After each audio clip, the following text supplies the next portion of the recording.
It's a non-nuke bee brief. It's a nuke that holds 4 frames. It's got an entrance on the other end. It's over here. It's got a slot built in here. And we're going to go into a hive and we'll check the combs looking for the queen and brood to look at maybe making a nuke out of this hive. I'll just smoke the entrance a little bit, drive the guards back. Oh, this hive's already been popped.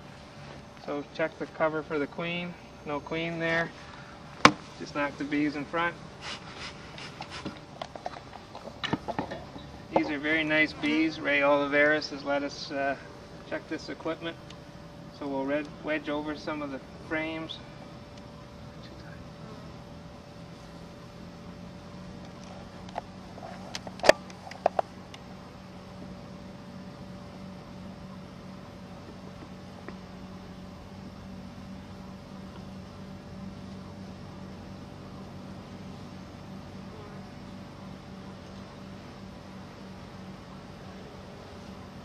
These are a Hoffman style end bar, which is really good for our nuke. And we're going to look over this nice comb, see if we can see the queen on here. You can see we've got some good worker brood here, good pattern, a little bit of drone brood on the bottom, which is okay. No burr comb on the bottom bar. So this would be an excellent comb to use in a nuke. Over the next couple of weeks, all this brood will hatch and give nice young bees for the queen to support the queen when she's mated.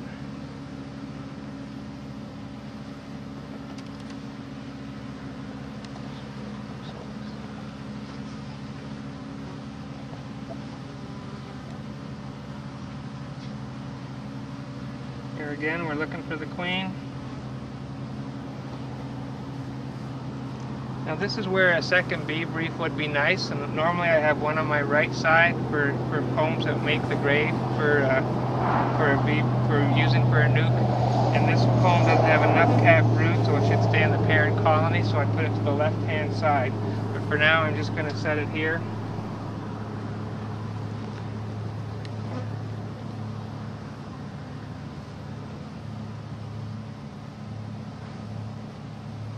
This is a good pollen and feed frame.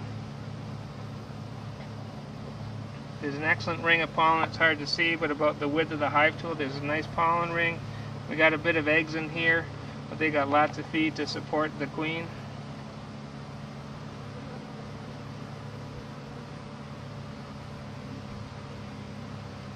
And no sign of Her Majesty on this one. So it's going to the outside of the box. So this frame here is the feed frame. Put our frames of bees here.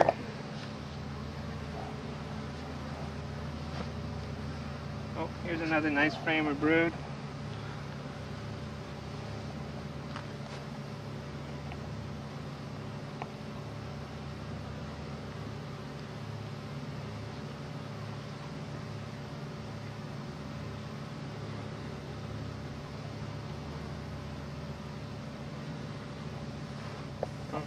Don't see the queen here, but it's a good enough queen frame for an excellent one. Now in here we'd like to put room for the colony to grow, so we put either a drawn comb in or a frame of foundation, and then the lid can snap on. So this gives an idea of our lid that's got that much ventilation here, and you'll see here's the opening. That's the only opening into the box. And this just slides down, covers off the opening, and the bee brief is ready to carry. Once there's 4 frames in there, they don't slop around.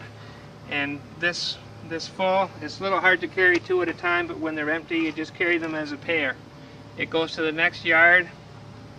I can pop in a queen cell, or if I want to make sure a queen's good, or put in a virgin queen, I can put her in. This is the weather shield. At the next yard, I simply lift the lid up, set it like that. The bees will fly, go about their business, make sure everything's established. Next time I'm through the yard, I've got to reserve queens. If I have a weak colony queenless, I can just transfer these immediately in, keep the colony going, or it can go to the next yard if I'm worrying about keeping the fielders with the nukes. So it's a very fast way of getting your queens mated with your best drones because if the drones are acclimatized to your area, they're going to give you your best queens, but you can still bring in good genetic queen stock from the queen side. And that's just a quick look at the bee brief.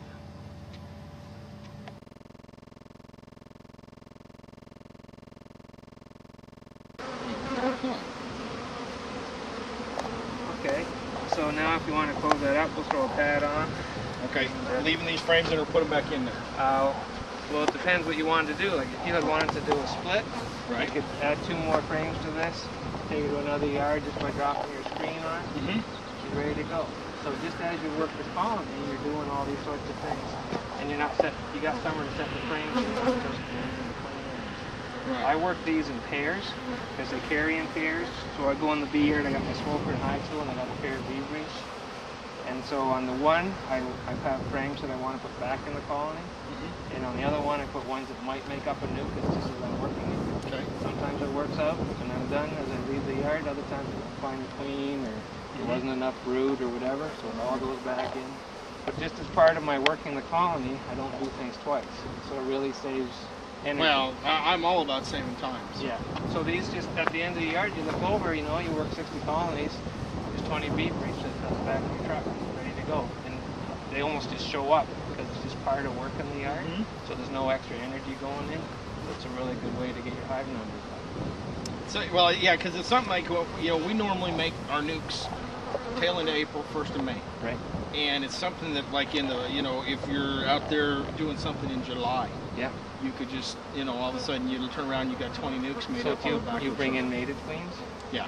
Okay. Yeah, and I don't want to, but I don't have time to make my own. Right. But that's where something like this is. If you had cells, you just pop in the cell. Sure. And walk away. You drop it off of the next yard, you drop it on the perimeter, open that lid, put on your rain guard. 3 weeks later you come back. So what did it cost you? Very little inputs. Queens now cost you what, $15? So right. Well, you know, and I've never made a habit out of it, but 2 years ago we had a major collapse out here. We did. And we went to Texas with our bees to get a jump start on going back home. We couldn't get queens when we went to Texas because it wasn't part of our rotation time. Right. We ended up just making, like, we'd split that one right there and basically let them make naturals. Yeah. And we had about a 78% take on just making naturals. Yeah. Now those won't be your best queens though. No. This can get you your best queens. And I talked to people like Pat Highcomb. He says, yeah, I can bang out cells. So you can get overnight shipping with someone. They can courier them to you. Just pop cells in. If you're afraid it's a rainy day or something, you can use that battery bank thing I showed you. Stick the cell in that. Let it hatch, and then over the next 2 weeks you got them to pop into these sorts of things. And so what happens is just in your beekeeping environment, you're taking control of your livestock production. Right. Because every time you go into a yard, 4 weeks ago, you'd set out these nukes that have been collected from the previous yard. Say you got an 80 to 90% take, you can do whatever you want with it. And it's just your livestock starts self-producing. Sure. So, Definitely. Yeah. And anyway, these guys have promised me, by the way, that they'll have these boxes ready for the end of April. Okay. Yes, so they will. Sure. So we're running an introductory special, and we can discuss that when we're in the beekeeping. Sure. Okay, so you can't have this. We gotta take it.